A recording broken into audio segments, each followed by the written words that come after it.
All right. You want to start that shit with Michigan? I'll go ahead and rant about them first, and then we'll take it from there. How about that? Thank God for Blake Corum, bro. Blake Corum, Michigan running back, 30 carries, 243 yards, 2 touchdowns, including the dagger at the end. Michigan fought hard, dude, but Maryland, they wanted all the smoke this game, okay? Talia Tagovailoa, that's Tua's little brother, their quarterback. Mm-hmm. He was pretty good. 20 of 30, 207 yards, 1 touchdown, 2 picks. Both of those picks were crucial, though.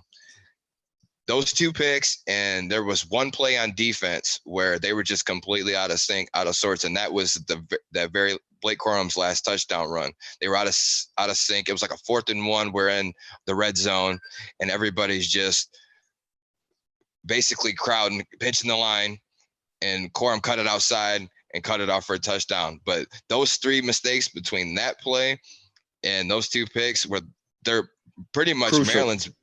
Maryland's only mistakes all game, man. Like, and it ended up costing them big.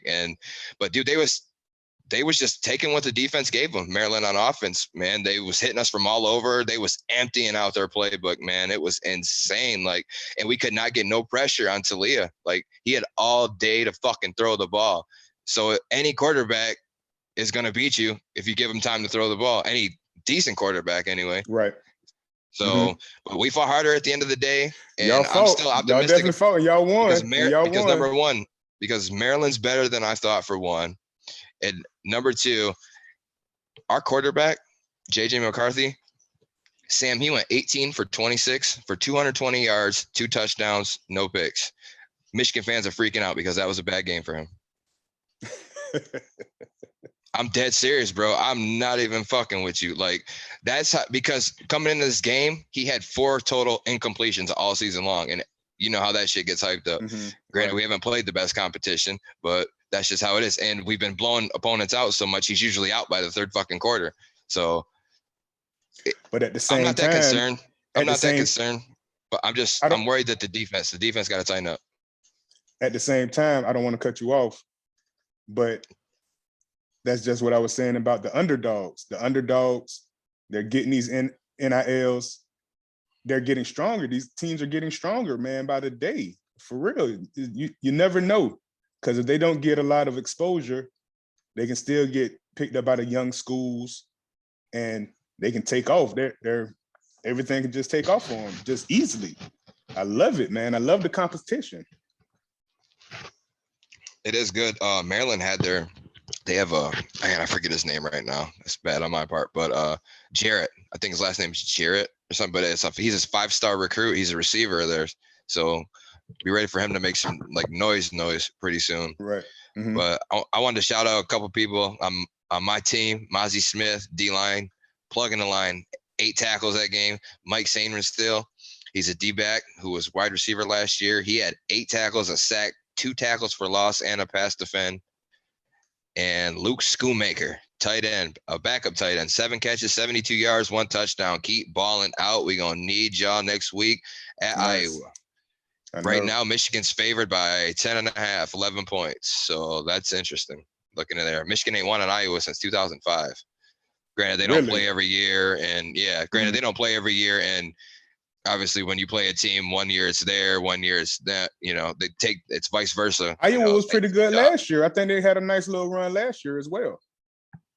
And they're still going to be pissed off from that Big Ten championship. We blew their fucking doors off, man.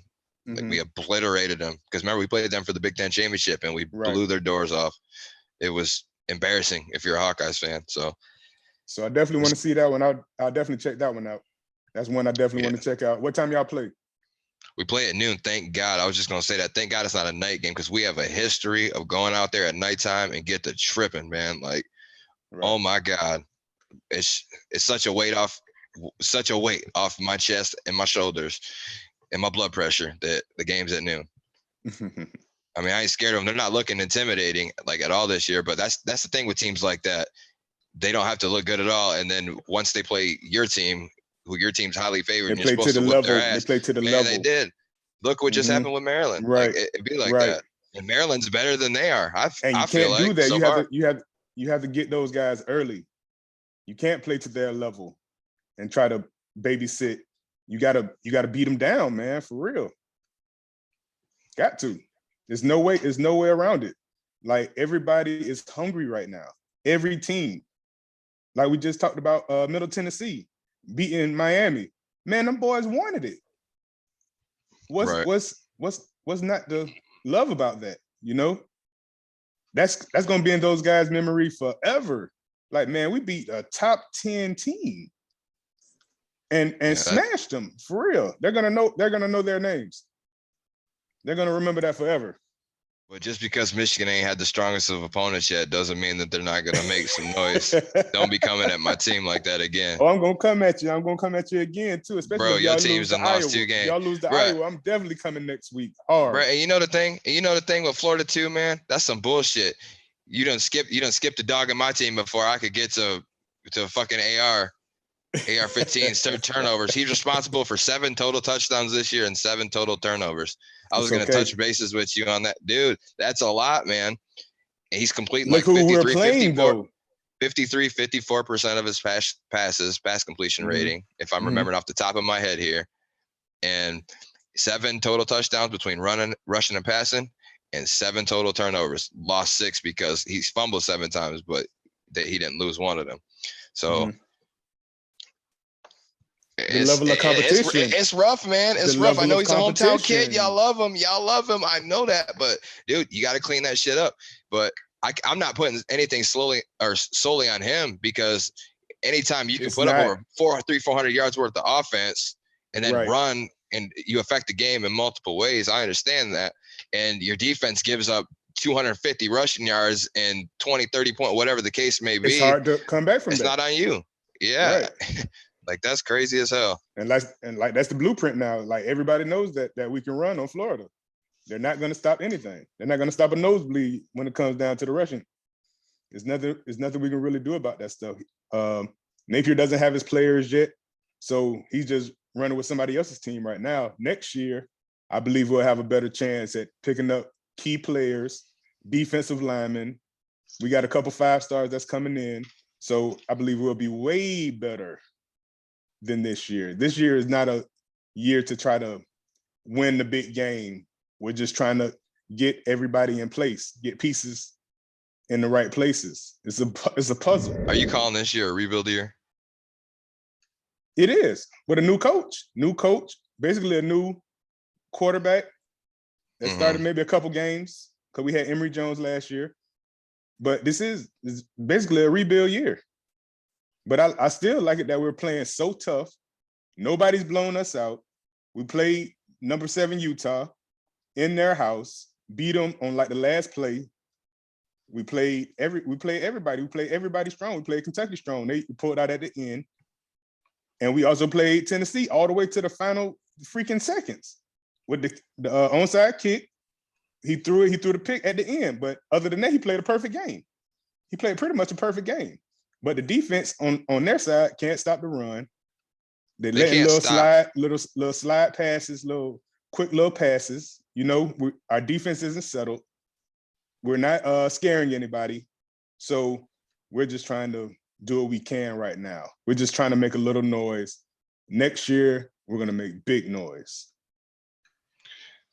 That defense can't stop grass from growing, bro. It's unbelievable. It's difficult. Yeah, it's difficult because Florida is known for its defense. And the problem, I was just going to say that. And the problem is they have a reputation for that. And the standards are always high there. So anytime you go through shit with a new coach, it's a process. It's frustrating.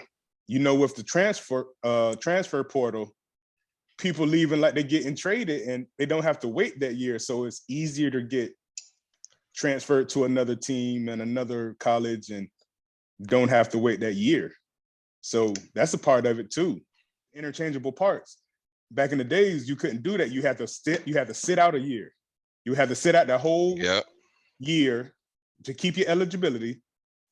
And then you can go play for another team. You can't just do that stuff like that. But now all the stuff is changing.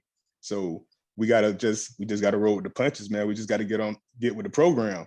You know, everybody else is doing this stuff. Like Alabama, I don't think is as strong as it was 5 years ago. I don't think Texas is as strong as it was 4 or 5 years ago. All these teams are sliding a little bit. So I think Texas is stronger, but I'm with you on Bama. a little though. bit, a little bit, but not really, man. They just got beat. So how are they stronger? They're not stronger. I don't Yeah, think they're man, but stronger. that was You an know, insane game. Like I explained how that game went, though, man. That dude fumbled the first play out. Man, that was crazy. when It was the was last crazy. time you heard about Texas Tech? What, Crabtree and freaking who was it? You know, like it's been so long. Pat Mahomes went Mahomes, I there. think so. I think so. Okay, that was so 5, 6 years. Okay. It had to be like 5 years, right? Yeah, he's been in the league for a minute now. So yeah, at least. Right. Mm-hmm. So, Yeah. like I say, shout out to these guys, man, that's making better decisions for their livelihoods and stuff as well, because that's good. You don't have to sit behind all these people and wait. You can play now and do good now and get the notoriety now. You know, you don't have to wait anymore. The ball's not in their court; it's in your court now. So that's what I like, that the people have to say so now. You know, transfer portal, man. You can do it or you don't. You know.